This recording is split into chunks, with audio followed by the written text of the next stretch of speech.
Hello everyone, today's video I'll be reviewing The Mummy's Curse, the final one of the Universal Monster movie series. Despite the poor box office results of The Mummy's Ghost, Universal tried one more attempt, and this movie was strike 3. This is the worst of the Mummy movies, and the worst of the Universal Monster series, period. The movie was directed by Leslie Goodwins, produced by Oliver Drake. The story was written by Leon Abrams and Dwight B. Babcock. The screenplay was written by Bernard Schubert.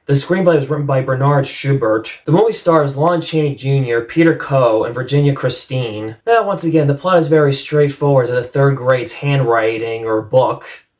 The mummy Kars from ancient Egypt is tormented by his forbidden lover, Princess Ananka. The trouble begins when mummy Kars is recovered and transported to Cajun country for study by a group of archaeologists. The Mummy's Curse was released on December 22nd, 1944.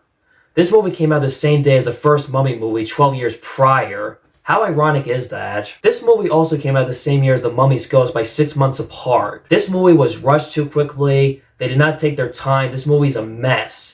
It cannot make up its mind how they want to structure this movie, this story to turn out. And again, they are not even trying. They are just rehashing what was already done in the last movies and making it a cliche to the point where they just don't give a crap anymore in this series.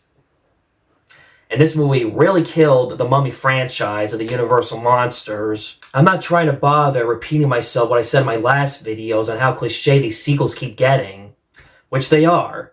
As Deadpool would say, well, that's just lazy writing. Couldn't agree with you more, Deadpool. This movie and The Mummy's Ghost are bland, forgetful, and the weakest of the series and the worst of them all.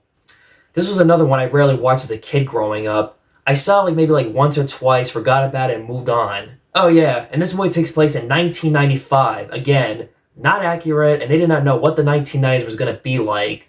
They did not predict AOL, Blockbuster, and Seinfeld. Oh my god.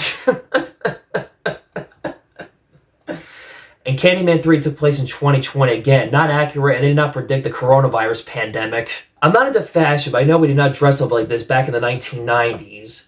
I was born and lived through the 90s for a short period of time. There's a character named Goody played by Napoleon Sands who portrays an African-American stereotype. Again, this would not fly today, and Universal would not get away with this.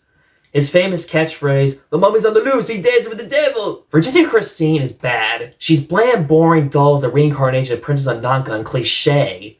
She has amnesia and seems to know a lot more about science for whatever unknown reason. Whatever, we don't care. It's a big twist of the villagers and heroes finding out that she was the princess, whereas the audience, we already know, don't give a shit. I'm sure Virginia Christine was a good actress, but I don't know what else she did. But I did read somewhere that she was known for doing coffee commercials years later. Yeah, this one killed the series and really destroyed the franchise, and that's really went straight to comedy in Abbott and Costello Meets the Mummy. Then Hammer reinvented The Mummy in 1959, made 3 sequels. In 1999, it was rebooted again with Brendan Fraser. The Mummy from 2017 with Tom Cruise, well, that one doesn't exist in my world. So that was my review of The Mummy's Curse, so like the video, subscribe, and the notification bell, get the latest updates on my YouTube channel, and stay tuned for tomorrow for Abbott and Costello Meet the Mummy for some comedy.